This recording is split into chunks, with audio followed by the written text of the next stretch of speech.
Hello everyone, and welcome back to yet another Mirror Dungeon solo video. Today we'll be seeing if Reindeer Ishmael has what it takes to make it through. The answer to that question is a resounding yes, of course she does, she is an evade unit after all. However, she does possess a multitude of factors that make actually starting the run incredibly difficult. Those being her resistances. Whenever an Ishmael identity is not fatal to blunt damage, she seriously struggles to actually get started. Every single choice for the first floor does either Lust, Sloth, Slash, or Pierce damage, meaning it's impossible for Ishmael to start without being weak to something. The only way to truly remedy this is if Project Moon ever decides to grace Ishmael with a new Zayan ego.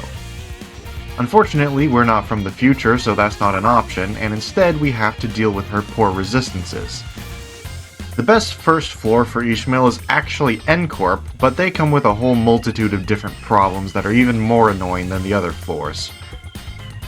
Unlike other evade identities, Reindeer Ishmael is actually incapable of stalling at the end of fights to heal, which adds another layer of difficulty into this run. Reason being, her passive reduces her sanity by 15 whenever she does no damage with it active. Whenever she uses only evades, it activates, and her passive causes her to lose sanity every time. This means she can only stall a maximum of 6 turns before corroding and killing the enemies. Of course, there are multiple ways around this, the easiest being not doing too much damage to the enemies before you start stalling and using only one skill 2 to not lose sanity every turn. The most interesting aspect about this identity, though, is the fact that the only drawback of using her skill 3 without charges is not actually a negative in the context of soloing. With the indiscriminate targeting, it can actually end up benefiting you by attacking an enemy with a much more threatening skill, staggering them before they can use it. Support passives for this run are fairly standard, like always, with 3 notable exceptions. W Dawn for extra clash power, W Faust for extra charge, and Base E Song to reduce the sanity loss from Ishmael's passive from 15 to 5, giving her a lot more time to actually stall. During a previous run where I focused mostly on charge, I was stopped by the Ardor Blossom Moth.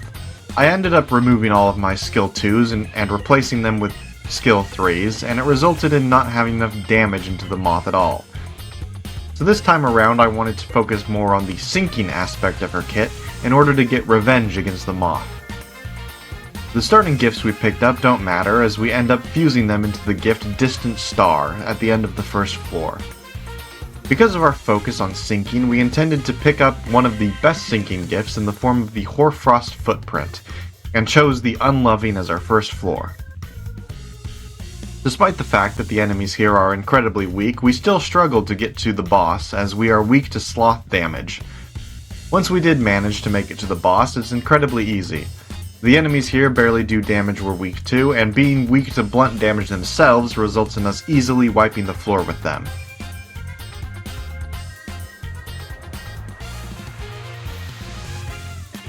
Our reward for this victory is the first half of our prize, Frozen Cries, where we also get Skeletal Crumbs as a bonus.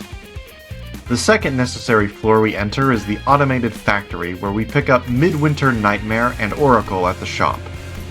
We get Night Vision Goggles and Temporal Brittle before entering the boss against the Pink Shoes. This would be a little scary considering they do less damage, but thanks to being an evade identity, it literally doesn't matter what damage type they do. We can easily take out both of the affected enchantees, with only a few skill 3s, letting us focus down the robot entirely. He doesn't last very long either, as Mind Whip is such a powerful attack that only a couple is enough to stagger him. We don't even need to worry about our charge at this point. Since he's the only target, the Indiscriminate will always choose him.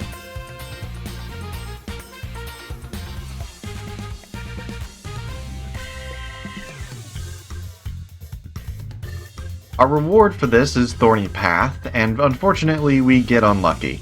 Never finding the haunted shoes on this floor means the Hoarfrost Footprint is permanently out of our reach. Third floor we choose is Emotional Subservience. This floor is a little scary, not because it has particularly dangerous encounters, but because Fey Lantern is a potential boss. The one and only time I soloed Fey Lantern, it acted really strangely, like its mechanics weren't working properly. I'm unsure if it always works like that, or if it was a bug and results in an insta-loss when soloing, but I don't really want to find out. We fuse Broken Compass and gain Grand Welcome before making it to the boss and, hoping it's not Fey Lantern, get lucky and are instead faced with the Fairy Gentleman. Evading his attacks is super easy, and getting a little lucky means we can keep all of the initial morale boost. Not that it matters, since you can easily gain 5 back no problem. With our full dedication to sinking, it doesn't take long before we get a full stack on the arm.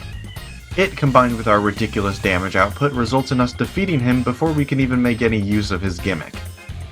This meant it would have been more optimal to not convert the morale boost into Tipsy, to keep the damage up that it applies instead.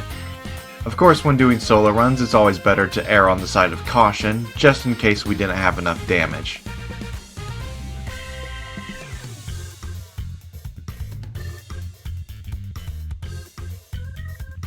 With that, we pick up our reward of Headless Portrait and move on to the 4th floor of the Unchanging. Having an evade means this floor does not threaten an insta-loss, and having a more interesting boss, I take it. At the shop, we pick up the Erdtree Snare, Imitative Generator, and Greycoat. We also find Pendant of Nostalgia, Broken Glasses, and Red Order before entering the fight against Dongrang. This time we're against his corroded form, which is the version that's beatable without an evade. Fortunately though, we have an evade, which makes it even easier to beat. Doing exactly what any other evade identity does, we can completely ignore everything about his mechanics and dodge all of his attacks, while our own powerful ones, combined with sinking, easily take him out after the first few turns.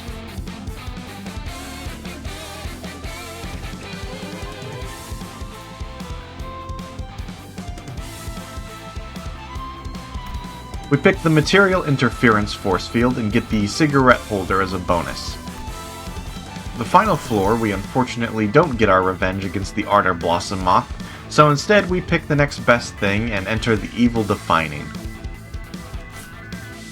At the first shop we pick up Melted Spring, Imposed Weight, and Curriculum Vitae. We find wrist guards along the way, and at the final shop pick up the Harpoon Prosthetic Leg and Fuse Artistic Sense. The final boss for this run is against the Pequod crew. A difficult fight for any non-evade identity, but since we actually have an evade, it's relatively trivial, albeit our survival is in the hands of fate. The hardest part of this fight is when Queequeg starts protecting Ahab, though as long as you keep Starbuck alive and unstaggered, you can dodge every attack Ahab throws at you.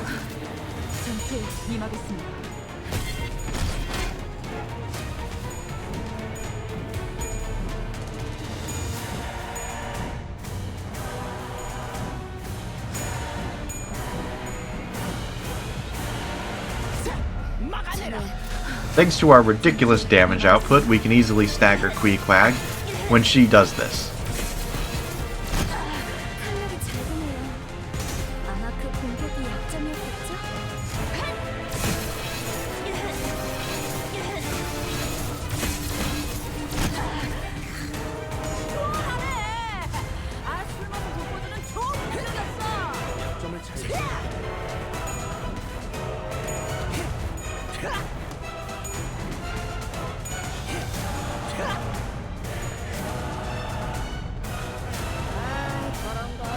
We could probably take out Ahab at this point, but wanting to play it extra safe, I opt to target down her crew instead, defeating them before focusing her down.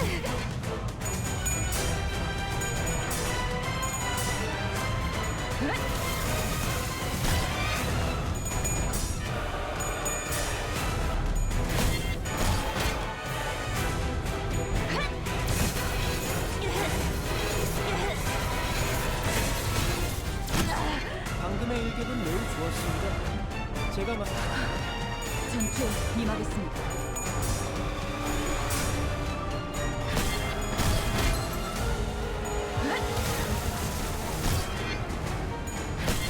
당신이군요. 터졌군요.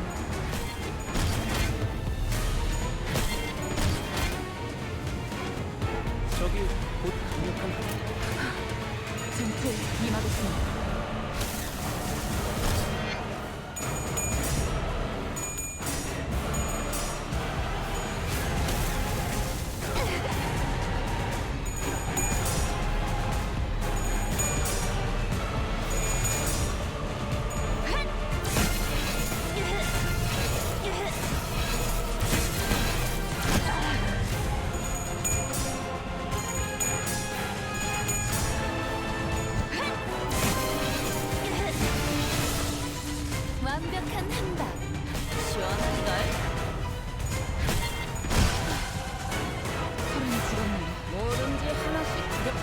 As soon as Ahab's all alone, there's nothing she can do.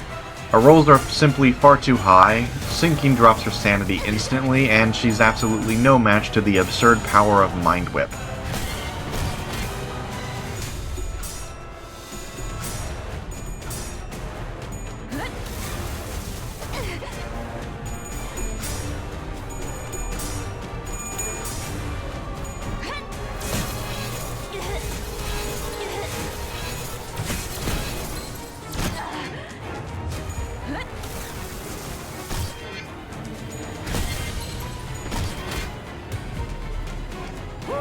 저것들도 취한 것처럼 손을 잡겠는데?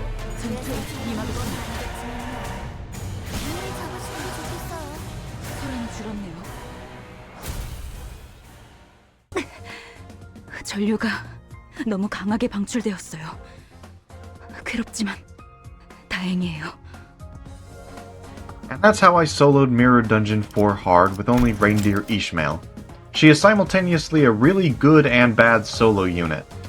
With Ishmael's base resistances and her passive sanity drain, it makes the early floors a pain in the ass.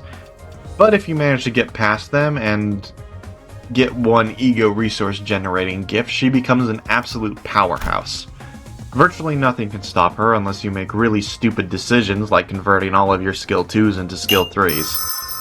Anyway, that's it from me. Like and subscribe to not miss next time where we'll be using this mysterious figure. Goodbye.